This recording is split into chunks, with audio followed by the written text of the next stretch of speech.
সাজিয়েছে, ফুলবন দিয়ে সাজিয়েছে, আর মহাপ্রভু সেগুলো দর্শন করে ডাকে ডাকে ডাকে, কি গো দেখছে ভালো করে, দর্শন করছে, ডাকে ফুলবন দেখি গোরা বৃন্দাবন সমান, ফুলবন দেখি গোরা বৃন্দাবন সমান, ফুলবন দেখি গোরা বৃন্দাবন সমান, ফুলবন দেখি গোরা বৃন্দাবন সমান, ফুলবন দেখি গোরা বৃন্দাবন সমান।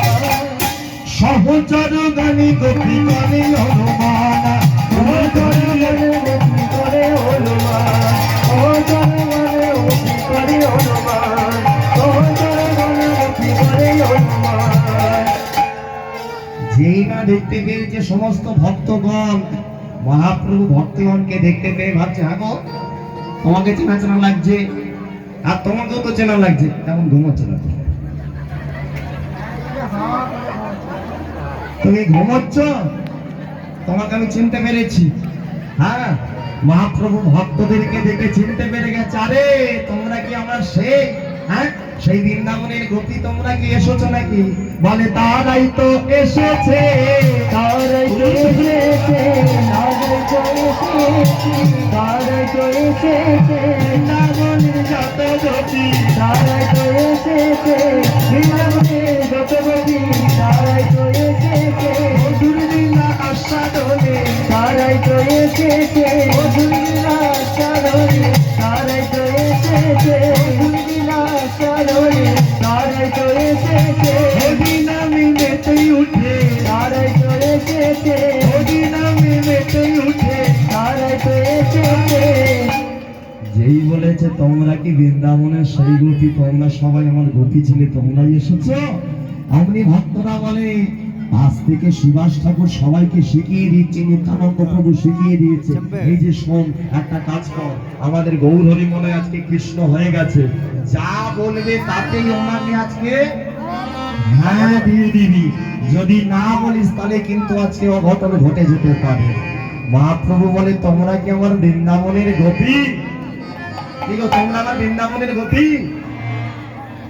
কি শেখালো, যা বলবে সব হ্যাঁ দেবে বলতো, তোমরা কি আমার বৃন্দাবনের গোপী? সব ভক্তরা বলে হ্যাঁ। ভক্তদের হ্যাঁ শুনে মহাপ্রভু বলে, তাহলে তোমরা আমার গোপী, তাহলে আমার মনে বড় আনন্দ, আর আজকে আমি নাচবো শিবা সাঙ্গিনার মাঝে। মহাপ্রভু দুটি বাহু তুলে নাচতে শুরু করেছে, দেখো দেখো আমার গৌরী নিতাই দুটি ভাই সাথে,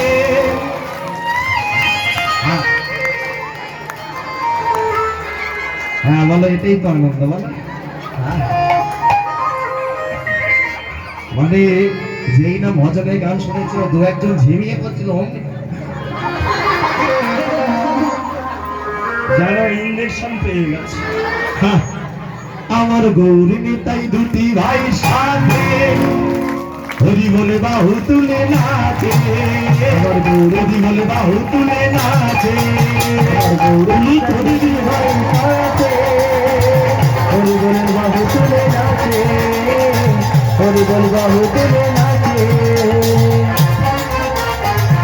তুমি হরি বলি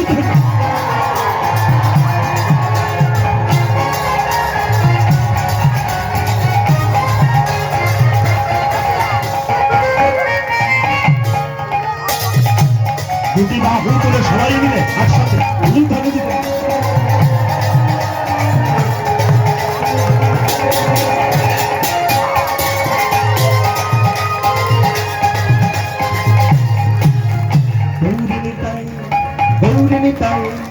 গৌরী নিতাই দুটি ভাই সাথে, হরি বলে বাহু তুলে নাচে, আমার গৌরী নিতাই দুটি ভাই সাথে, হরি বলে বাহু তুলে নাচে, আমার গৌরী নিতাই দুটি ভাই সাথে, হরি বলে বাহু তুলে নাচে। বলে তবে তালি বাজে মুখে হরি নাম বলে, বলে তবে তালি বাজে মুখে হরি বলে বলে, সবাই বাহু তুলে। শোনো একটা কথা বলে রাখি, আমি শুনেছি তোমাদের গায়ে নাকি অনেক বছর রাস হচ্ছে, কত বছর কথা বল, কত বছর রাস হচ্ছে? 150। কথা আমার বয়সে ডবল করে রাস হচ্ছে। হ্যাঁ আমি তো 25-50 মানে আমার ডবল না। এটা তো একটা কথা বলে যাই, কার কাছে রাস মঞ্চ আমি জানি না। আজকে রাসলীলায় বসেছ, রাসলীলায় বসে কয়েকটা কথা জেনে রাখো। যারা বসে পড়েছো ভালো কথা, যারা বসনি তাদের ভালো কথা, যারা বসে পড়েছো যদি কেউ রাসলীলার মাঝখানে উঠে চলে যায় সারা বছর তার কোমরে যন্ত্রণা হয়। হ্যাঁ বলে রাখি, আগে ভাগে পরে বলবেন যে বলেন সারা বছর যন্ত্রণা হচ্ছে। হ্যাঁ মাঝখানে উঠে গেলে সারা বছর কোমরের যন্ত্রণা, আর রাসলীলার মাঝে যে হাত না তুললে উলু না দিলে সারা জীবন হাটের ব্যথা আর জিভ কুটকুট করে। এবারে তোমাদের ব্যাপার, আমি আমার বক্তব্য বলে দিলাম, এবার তোমরা কি করবে তোমাদের ব্যাপার, ঠিক আছে? গৌরী নিতাই, গৌরী নিতাই, গৌরী নিতাই দুটি ভাই সাথে হরি বলে বাহু তুলে নাচে। আমার গৌরী নিতাই ভাই সাথে হরি বলে বাহু তুলে নাচে।